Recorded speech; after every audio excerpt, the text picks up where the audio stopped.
बिस्मिल्लाह रहमान रहीम। शुरू करता हूँ अल्लाह के पाक नाम से जो बहुत बड़ा मेहरबान नहायत रहने वाला है। दोस्तों, बहनों, भाइयों, बुजुर्गों, अस्सलाम वालेकुम। तारीख इस्लाम में हजरत खालिद बिन वलीद की किस्त नंबर 101 में हम खुशामदीद कहते हैं और जहां हम कल रुके थे वहीं से शुरू करते हैं। बात हो रही थी वहां हजरत खालिद बिन वलीद के साथ जो सलार था उसका कबीला, उसके कबीले के लोग, ईसाई लोग जो लश्कर बनाकर लड़ने आए थे, वो अपनी सफ़े बंदी दुरुस्त कर रहे थे। आने वाला लश्कर आ रहा था। जब ये लश्कर और करीब आया तो सरदारों को शक होने लगा। तब एक सलार ने कहा कि लश्कर मुसलमानों का नहीं हो सकता, क्योंकि ये इस तरफ से आ रहा है जिस तरफ बहमन जाजविया का लश्कर होना चाहिए था। सलार ने दो घोड़सवारों को यह कहकर दौड़ा दिया कि जाकर देखो कि ये किसका लश्कर है, ये दुष्ट है। एक सवार ने पीछे मुड़कर बुलंद आवाज से कहा, यह फारस की फौज है, यूसुफ मसीह की फौजारियों। दरख्त से सलार आला ने चिल्ला कर कहा, तुम्हारी मदद के लिए मैदान से फौज आ गई है। ईसाई नारे लगाने लगे और थोड़ी देर बाद जाबान का लश्कर ईसाइयों के पड़ाव में आ गया। जाबान ने इस तमाम लश्कर की कमांड ले ली और ईसाई सरदारों से कहा कि अब वो इसके हुक्म और हदायत के पाबंद होंगे। जाबान ने ईसाइयों का हौसला बढ़ाने के लिए पुरजोश तकरीर की, जिसमें इसने इन्हें बताया कि अब इन्हें पहली 3 शिकस्तों का इंतकाम लेना है और तुम अपनी जवान औरतों को भी साथ लाए हो।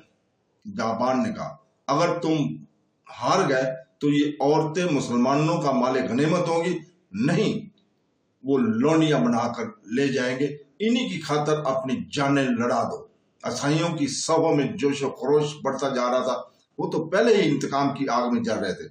अब अपने साथ फारस का एक मुनज्जम लश्कर देकर वो इस दलेरी से लड़े तैयार हुए कि मदीना की फौज को पेशकदमी खासी तेज थी। मसना अपने दस्ते के साथ दाएं तरफ कहीं आगे निकल गया थे। वो सरसब्ज शादाब इलाका था, दरख्तों की बहुतायत थी, हरी झाड़ियां और ऊंची घास भी थी। थोड़ी दूर जाकर आदमी नजरों से गुजर हो जाता था। ये वो इलाका था जहां फारस के बड़े बड़े अफसर सैर तफरी और शिकार वगैरह के लिए आया करते थे। अल्लैस से एक तीरा एक शहर था जिसकी अहमियत तजारती और फौजी लिहाज से खासी ज्यादा था। आबादी के लिहाज से ये ईसाइयों का शहर था, जो हर लिहाज से खूबसूरत शहर था। और यह भी जहन में रखे, जाबान लश्कर के सलारों से कह रहा था कि आगे तीरा है। तुम जानते हो कि तीरा हमारी बादशाही का एक हीरो है। अगर मुसलमान इस शहर तक पहुंच गए तो न सिर्फ ये कि कसरा का दिल टूट जाएगा, बल्कि फारस के पूरे लश्कर के हौसले टूट जाएंगे। हीरा मैदान से ज्यादा कीमती है। सब्जा जार में एक घुड़सवार जैसे तैरता चला आ रहा। हज़रत खालिद बिन वलीद अपने लश्कर के वस्त में थे। किसी और को इस सवार की तरफ भेजने की बजाय उन्होंने अपने घोड़े को एड़ लगाई और इस सवार को रास्ते में जा लिया। वो मसना बिन हारसा के दस्ते का एक सवार था। इब्ने हारसा का पैगाम लाया हूं, सवार ने हज़रत खालिद बिन वलीद से कहा। एलएस के मैदान में आतिश परस्तों की फौज भी आ गई है। इब्ने हारसा ने कहा है कि संभल कर आगे हैं, फौरन वापस जाओ। हज़रत खालिद बिन वलीद ने सवार से कहा, और मसना से कहो कि उड़कर मुझ तक पहुंचे।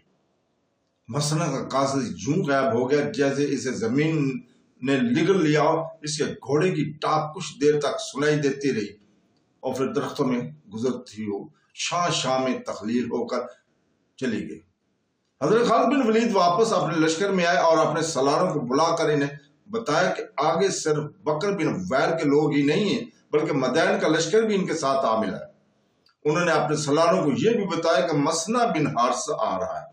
उन्होंने पहले की तरह सलार आसम बिन अमरो और सलार अद्दी बिन हातम को दाएं और बाएं पहलू में रखा। ज्यादा देर नहीं गुजरी थी कि मसना यूं आन पहुंचा जैसे वो वाकई उड़कर आया हो। इब्ने हारसा حضرت خالد بن ولید نے کہا کیا تم نے اپنی آنکھوں سے فارس کے لشکر کو آسائیوں کے ساتھ دیکھا ہے؟ مسلمہ بن حارثہ نے صرف دیکھا ہی نہیں تھا بلکہ اس نے جان بازی کا مظاہرہ کر کے بہت کچھ معلوم کر لیا تھا۔ اس نے اپنے حامیوں جاسوسوں کے آگے بھیج رکھے تھے، انہوں نے اسے اطلاع دی تھی کہ مدائن کی فوج جسائیوں سے عاملی ہے۔ مثلا نے پوری معلومات حاصل کرنے کے ارادہ کر لیا۔ رات کو اس نے اپنے ساتھ 3 سوار لیے اور دشمن کے پڑاؤ کے قریب جا کر گھوڑوں سے اترے اور انہیں ایک درخت کے ساتھ باندھ دیا اور وہاں سے وہ چپ چھپ کر اپنے ضرورت پڑی وہاں پیٹ کے بل رینگ کر پڑاؤ کے نزدیک چلے گئے۔ آتش پرستوں کے سنتری پڑاؤ کے ارد گرد گھوم پھر رہے تھے۔ یہ سفر 12 ہجری کی وسط کی راتیں تھے۔ آدھے چاند کی چاندنی تھی جو فائدہ بھی دے سکتی تھی، نقصان بھی۔ 2 سنتری ان کے سامنے سے گزر گئے، انہیں پیچھے سے جا کر پکڑا جا سکتا تھا لیکن ان کے پیچھے پیچھے ایک گھڑ سوار آ رہا تھا۔ اس نے اپنے سنتریوں کو آواز دے کر کہا اور روک لیا۔ ان کے پاس آ کر انہیں بیدار اور ہوشیار رہنے کو کہنے لگا، اور کوئی کمانڈر معلوم ہوتا تھا مسلمان رات کو تو حملہ نہیں کر سکتے۔ ایک سنتری نے کہا پھر بھی ہم بیدار اور ہوشیار ہیں، تم سپاہی ہو۔ اور گھڑ سوار نے حکم دیا اور اسی لہجے میں کہا کہ جو ہم کمانڈر جانتے ہیں وہ تم نہیں جانتے، مسلمانوں کا کچھ پتہ نہیں وہ کس وقت کیا کر گزرے۔ انہیں عام قسم کا دشمن نہ سمجھو۔ تم نے مسلمہ بن حارثہ کا نام نہیں سنا؟ کیا تم نہیں جانتے کہ کسرا نے مسلمہ کی سر کی کتنی قیمت مقرر کر رکھی ہے؟ تم اگر اس زندہ یا مردہ پکڑ لاؤ یا اس کا صرف سر ہی پیش کر دو تو تم مالا مال ہو جاؤ گے، لیکن تم اسے پکڑ کر نہیں سکو گے۔ وہ جن ہے، کسی کو نظر نہیں آتا۔ چلو آگے چلو، اپنے علاقے کا گشت کرو۔ سنتری آگے نکل گئے اور گھڑ سوار وہیں کھڑا رہا۔ مسلمہ بن حارثہ اپنے 3 جانبازوں کے ساتھ ایک گھنی جھاڑی کے پیچھے چھپا ہوا تھا۔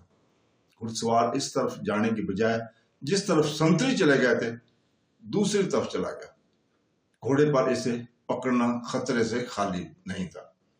مسلمہ نے اپنے ایک جانباز کے کان میں کچھ کہا اور گھڑ سوار کمانڈر کو دیکھا، وہ آہستہ آہستہ چلا جا رہا تھا۔ مسلمہ قریب کے ایک درخت پر چڑھ گیا۔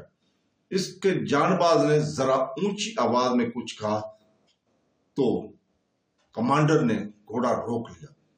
جانباز نے اسے واپس آنے کو کہا، وہ اس آواز پر واپس آ رہا تھا۔ اچانک درخت سے مسلمہ کودا اور گھوڑے سوار کے اوپر گرا اور اسے گھوڑے سے گرا دیا۔ مسلمہ کے ایک آدمی نے دوڑ کر گھوڑے کی لگام پکڑ لی اور 2 نے کمانڈر کو دبوچ لیا اور اس کا منہ باندھ دیا۔ اسے اور اس کے گھوڑے کو وہاں سے دور لے گئے۔ انہوں نے اپنے گھوڑے کھولے اور وہاں سے اتنے دور نکل گئے جہاں وہ چیختا چلاتا بھی اس کی آواز اس کے پڑاؤ تک نہ پہنچتی۔ زندہ رہنا چاہتے ہو تو بتاؤ کہ تمہاری فوج کہاں ہے اور کہاں سے آئی ہے؟ مسلمہ نے تلوار کی نوک اس کی شہر پر رکھ کر پوچھا۔ وہ بہمن جازویہ کے لشکر کا کمانڈر تھا۔ اس نے جان بچانے کی خاطر سب کچھ بتا دیا، یہ بھی کہ جازویہ مدین چلا گیا اور اس کی جگہ جابان سلار ہے، اور بکر بن وائل کا لشکر انہیں اتفاق سے مل گیا ہے۔ اس نے یہ بھی بتایا کہ اس قبیلے کے کچھ سردار مدائن سے فوج اپنے ساتھ لائیں گے۔ آیا تمہیں معلوم ہے کہ مدینے کی فوج کہاں ہے؟ مسلمہ نے اس سے پوچھا۔ وہ بہت دور ہے، کمانڈر نے جواب دیا۔ ہم اس پر حملہ کرنے جا رہے ہیں، شاید وہ 2 روز بعد جب اس سے ہر ایک بات معلوم ہوگی تو اسے ہلاک کر کے لاش وہیں دفن کر دی گئی۔ سورج طلوع ہو چکا تھا جب مسلمہ بن حارثہ حضرت خالد بن ولید کو یہ روادات سنا رہا تھا۔ تعداد کا اندازہ کیا ہے؟ حضرت خالد بن ولید نے پوچھا۔ صحیح اندازہ مشکل ہے ابن ولید، مسلمہ نے کہا۔ ہماری اور ان کی تعداد کا تناسب وہی ہے جو پہلے تھا، وہ ہم سے 4 گنا نہیں تو 3 گنا تو زیادہ یقیناً ہوں گے۔ خالد بن ولید اپنی فوج کو روک نہیں تاکہ وقت ضائع نہ ہو اور دشمن کو بے خبری میں جائیں जहाँ लें। उन्होंने चलते चलते अपने सलारों से मशवरे लिए, खुद सोचा और अहकाम दिए। इन अरबों के मुतल्लिक आतिश परस्तों के सबसे ज्यादा जरी और तजर्बाकार सलार हरमज ने कहा था कि ये लोग सहरा के रहने वाले और सहरा में ही लड़ सकते हैं। हरमज ने यह भी कहा था कि वो इन्हें दजला और फरात के इस इलाके में लड़ाएगा जिसमें दरख्त, झाड़ियां, घास और कहीं कहीं दलदल है। लेकिन हरमज का ख्वाब इसी सरसब्ज और दलदली इलाके में टूट फूट कर बिखर गया था। खुदाई कसम, तुम अब दरियाओं और जंगलों में भी लड़ सकते हो। हजरत खालिद बिन वलीद ने अपने सलारों से कहा, इन जमीन पर तुमने इतने ताकतवर दुश्मन को 3 शिकस्तें दी। तुमने ये भी देख लिया कि हमारे दुश्मन के लड़ने का तौर तरीका क्या है। मसला ने कहा कि दुश्मन अगर इस मैदान में हुआ जहां वो पड़ाव किए हुए, तो ये ज़हन में रखो कि ये मैदान 2 दरियाओं फरात और दरिया खसीफ के दरमियान है।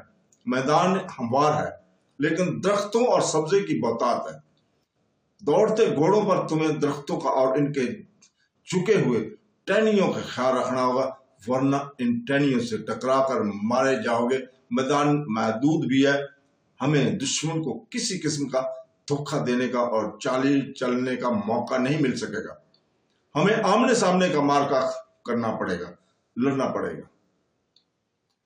इन अमरो और इन हातम इब्ने अमरो और इब्ने हातम पहलुओं के सलार होंगे।